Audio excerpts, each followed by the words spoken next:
Hi, hello, ನಮಸ್ಕಾರ. ನಾನು ನಿಮ್ಮ ಗೌರ ಶ್ರೀನಿವಾಸ್. ನೀವು ನೋಡ್ತಾ ಇದ್ದೀರಿ ಕರ್ನಾಟಕ ಟೈಮ್ಸ್ ಡಿಜಿಟಲ್ ಮೀಡಿಯಾ.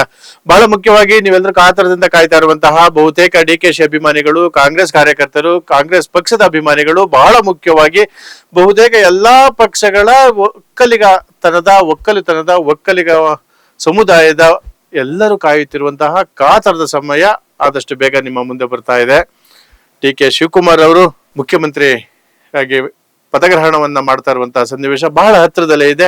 ಕೆಲವೇ ಕ್ಷಣ ಅಂತ ಹೇಳ್ಬೋದು. ಕೆಲವು ಕ್ಷಣಗಳಲ್ಲಿ ಅವರು ಪ್ರಮಾಣ ವಚನವನ್ನ ಸ್ವೀಕರಿಸ್ತಾ ಇದ್ದಾರೆ. ಪ್ರಮಾಣ ವಚನವನ್ನ ಸ್ವೀಕರಿಸುವ ಸಂದರ್ಭದಲ್ಲಿ ಒಂದಷ್ಟು ಸಚಿವರು ಮುಖ್ಯಮಂತ್ರಿ ಜೊತೆಗೆ ಪ್ರಮಾಣ ಸ್ವೀಕಾರ ಮಾಡುವಂತದ್ದು ಪದ್ಧತಿ.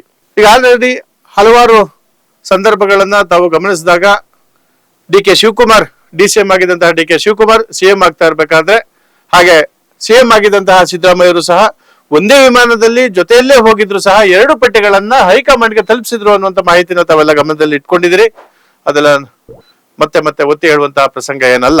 ಇದರ ಜೊತೆಗೆ 2 ಪಟ್ಟಿಗಳನ್ನ ಸಂಭಾವ್ಯವಾಗಿ ವಿಂಗಡಿಸಿ ಯಾರು ಯಾರಿಗೆ ಈ ಬಾರಿ ಅಂದ್ರೆ ಒಟ್ಟು 14 ಸಚಿವರನ್ನ ಯಾರನ್ನ ಮಾಡಬೇಕು ಅನ್ನುವಂತ ಪಟ್ಟಿ ಅಂತಿಮವಾಗಿ ತಯಾರಾಗಿದೆ. ಆ ಪಟ್ಟಿ ನಮ್ಮ ಬಳಿ ಈಗ ಆಲ್ರೆಡಿ ಬಂದಿದೆ.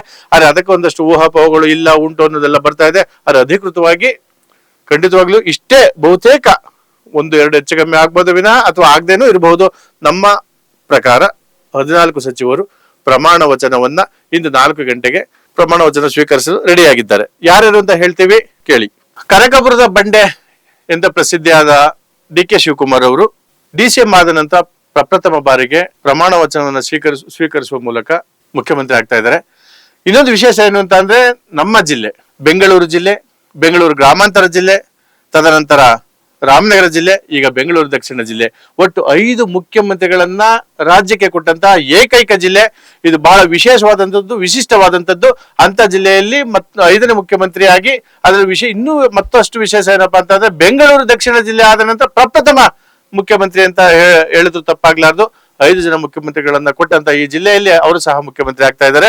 ಡಿ.ಸಿ.ಎಂ ಆಗಿದ್ದಂತಹ ಡಿ.ಕೆ. ಶಿವಕುಮಾರ್ ಅವರು ಮುಖ್ಯಮಂತ್ರಿ ಆಗ್ತಾ ಇದ್ದಾರೆ. ಅವ್ರ ಜೊತೆಯಲ್ಲಿ ಗೃಹ ಸಚಿವರಾಗಿದ್ದಂತಹ ಸಿದ್ದರಾಮಯ್ಯರವರ ಸರ್ಕಾರದಲ್ಲಿ ಗೃಹ ಸಚಿವರಾಗಿದ್ದಂತಹ ಡಾಕ್ಟರ್ ಜಿ. ಪರಮೇಶ್ವರ್ ಅವರು ಉಪಮುಖ್ಯಮಂತ್ರಿಯಾಗಿ ಪ್ರಮಾಣ ವಚನವನ್ನು ಸ್ವೀಕರಿಸ್ತಾ ಇದ್ದಾರೆ. ಅವರು ಈ ಮೊದಲು ಕರ್ನಾಟಕದ ಹಿರಿಯ ಭಾರತೀಯ ರಾಷ್ಟ್ರೀಯ ಕಾಂಗ್ರೆಸ್ ಅಂದ್ರೆ ಐಎನ್ಸಿಯ ರಾಜಕಾರಣಿಯಾಗಿದ್ದಾರೆ. ಅವರು ಪ್ರಸ್ತುತ ಕರ್ನಾಟಕ ಸರ್ಕಾರದ ಆಹಾರ ಮತ್ತು ನಾಗರಿಕ ಸರಬರಾಜು ಹಾಗೂ ಗ್ರಾಹಕ ವ್ಯವಹಾರಗಳ ಸಚಿವರಾಗಿ ಸಹ ಸೇವೆ ಸಲ್ಲಿಸಿದ್ರು. ಇವರ ನಂತರ ಬಹುತೇಕ ಕ್ರಿಶ್ಚಿಯನ್ ಕಮ್ಯುನಿಟಿಗೆ ಒಂದು ಪದವಿಯನ್ನ ನೀಡಬೇಕು ಅಂತ ಬಂದಂತ ಸಂದರ್ಭದಲ್ಲಿ ಕೆ.ಜೆ. ಜಾರ್ಜ್ ಅವರನ್ನ ಆಯ್ಕೆ ಮಾಡಲಾಗಿದೆ. ಕೆ.ಜೆ. ಜಾರ್ಜ್ ಅವರು ಅಂದ್ರೆ ಅವರ ಸಂಪೂರ್ಣ ಹೆಸರು ಕೆಳಚಂದ ಜೋಸೆಫ್ ಜಾರ್ಜ್ ಅಂತ ಹೇಳಿ. ಅವರು ಕರ್ನಾಟಕದ ಹಿರಿಯ ರಾಜಕಾರಣಿಯಾಗಿದ್ದಾರೆ. ಇವರು ಬೆಂಗಳೂರಿನ ಸರ್ವಜ್ಞ ನಗರದ ವಿಧಾನಸಭಾ ಕ್ಷೇತ್ರದಿಂದ ಸ್ಪರ್ಧೆಯಾಗಿದ್ರು. ಇದರ ನಂತರ ಎಂ.ಬಿ. ಪಾಟೀಲ್, ಮಲ್ಲನಗೌಡ ಬಸನಗೌಡ ಪಾಟೀಲ್ ರವರು ಸಹ ಕರ್ನಾಟಕ ಸರ್ಕಾರದ ಬೃಹತ್ ಮತ್ತು ಮಧ್ಯಮ ಕೈಗಾರಿಕೆಗಳು ಹಾಗೂ ಮೂಲಸೌಕರ್ಯ ಅಭಿವೃದ್ಧಿ ಸಚಿವರಾಗಿದ್ರು. ಇವರು ಸಹ ಪ್ರಸ್ತುತ ಬಬಲೇಶ್ವರ ವಿಧಾನಸಭಾ ಕ್ಷೇತ್ರವನ್ನು ಪ್ರತಿನಿಧಿಸ್ತಾ ಇದ್ದಾರೆ. ಇವರು ಸಹ ಇಂದು ಡಿ.ಕೆ. ಶಿವಕುಮಾರ್ ಅವರ ಜೊತೆಯಲ್ಲಿ ಪ್ರಮಾಣ ವಚನವನ್ನು ಸ್ವೀಕಾರ ಮಾಡ್ತಾ ಇದ್ದಾರೆ.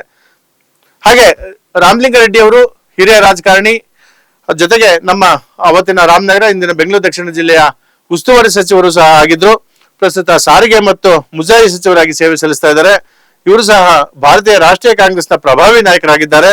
ಇವರು ಬೆಂಗಳೂರಿನ ಬಿಟಿಎಂ ಲೇಔಟ್ ವಿಧಾನಸಭಾ ಕ್ಷೇತ್ರವನ್ನು ಪ್ರತಿನಿಧಿಸ್ತಾ ಇದ್ದಾರೆ.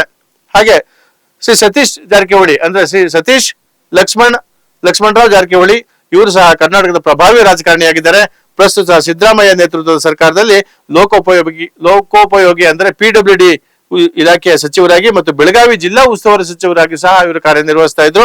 ಇವರು ಸಹ ಡಿ.ಕೆ.ಸಿ ಜೊತೆ ಪ್ರಮಾಣ ವಚನವನ್ನು ಸ್ವೀಕಾರ ಮಾಡ್ತಾ ಇದ್ದಾರೆ. ಹಾಗೆ ಕೃಷ್ಣ ಬೈರೇಗೌಡ ಸಹ ಕರ್ನಾಟಕದ ಪ್ರಮುಖ ರಾಜಕಾರಣಿಯಾಗಿದ್ದಾರೆ. ಇವರು ಪ್ರಸ್ತುತ ಕರ್ನಾಟಕ ಸರ್ಕಾರದ ಕಂದಾಯ ಸಚಿವರು ಆಗಿದ್ರು. ಆ ಸಂದರ್ಭದಲ್ಲಿ ಬಹಳಷ್ಟು ಒಳ್ಳೆಯ ಕೆಲಸಗಳನ್ನ, ಅಧಿಕಾರಿಗಳನ್ನ ತರಾಟೆಗೆ ತೆಗೆದುಕೊಳ್ಳುವಂತಹ, ನೇರವಾಗಿ ಪ್ರಶ್ನೆ ಮಾಡುವಂತಹ ರಾಜಕಾರಣಿಯಾಗಿ ಹೆಸರುವಾಸಿಯಾಗಿದ್ರು. ಕೃಷಿಗೆ ಸಂಬಂಧಪಟ್ಟಂತಹ ಒತ್ತನ್ನ ಬಹಳಷ್ಟು ನೀಡ್ತಾ ಇದ್ರು. ಇವರು ಸಹ ಇವತ್ತು ಅಂದ್ರೆ ಇಂದು ಸಂಜೆ ಡಿ.ಕೆ.ಸಿ ಜೊತೆ ಪ್ರಮಾಣ ವಚನ ಸ್ವೀಕಾರ ಮಾಡ್ತಾ ಇದ್ದಾರೆ.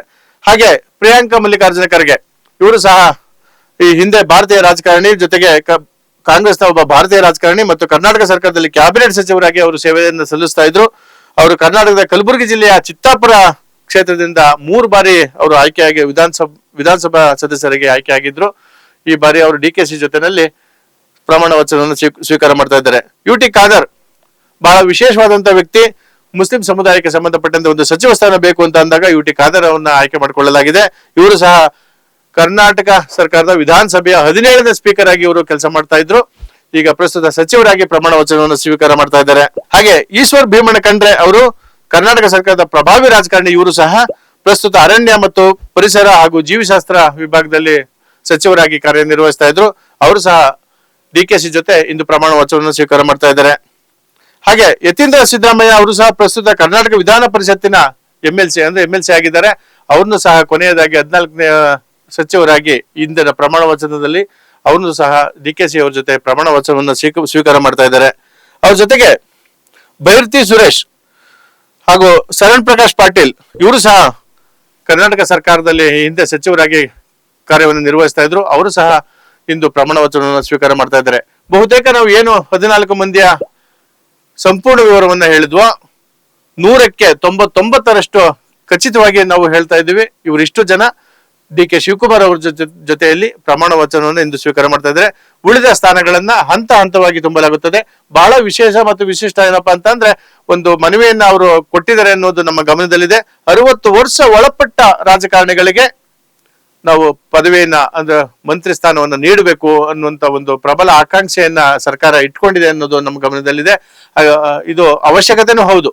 ಇಲ್ಲ ಅಂತ ಅಂದ್ರೆ ಎಲ್ಲೋ ಒಂದ್ ಕಡೆ ಅನುಭವಿ ರಾಜಕಾರಣಿ ಅನ್ನೋದೊಂದು ಹೊರತುಪಡಿಸಿದ್ರೆ ಹೇಳಲಿಕ್ಕೆ ಆಗದೆ ಇರೋರು, ಕೂತ್ಕೊಳ್ಳಿಕ್ ಆಗದೆ ಇರುವಂತವ್ರು, ನಡೆದಾಡಕ್ ಆಗ್ಲೇ ಇರುವಂತವ್ರನ್ನೆಲ್ಲ ರಾಜಕಾರಣವನ್ನ ಅವ್ರ ಹಿಂದೆಗಡೆ ಇದ್ಕೊಂಡು ಇಂಥವ್ರಿಗೆ ಮುಂದೆ ಒಂದು ಅವಕಾಶವನ್ನ ಮಾಡಿಕೊಟ್ಟಂತ ಕೀರ್ತಿಯು ಸಹ ಹಿರಿಯ ರಾಜಕಾರಣಿಗಳಿಗೆ ಸಲ್ಲುತ್ತೆ.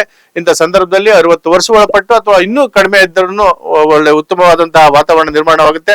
ಕರ್ನಾಟಕ ಸರ್ಕಾರ ಈ ಮುಖೇನ ರಾಜ್ಯವನ್ನ ಒಂದು ಮಾದರಿ ರಾಜ್ಯವನ್ನಾಗಿ ಮಾಡಬೇಕು ಅಂತ ಹೇಳಿ ನಮ್ಮ ಕರ್ನಾಡು ಟೈಮ್ಸ್ ಡಿಜಿಟಲ್ ಮೀಡಿಯಾ ಸಹ ಆಗ್ರಹಿಸುತ್ತದೆ. ಮತ್ತೊಮ್ಮೆ ಮತ್ತೊಂದು ವಿಚಾರವಾಗಿ ತಮ್ಮ ಮುಂದೆ ನಮಸ್ಕಾರ. ಕರುನಾಡು ಟೈಮ್ಸ್ ಚಾನೆಲ್ನಲ್ಲಿ ಸುದ್ದಿ ಮತ್ತು ಜಾಹೀರಾತು ನೀಡಲು ಈ ನಂಬರ್ಗೆ ಕರೆ ಮಾಡಿ.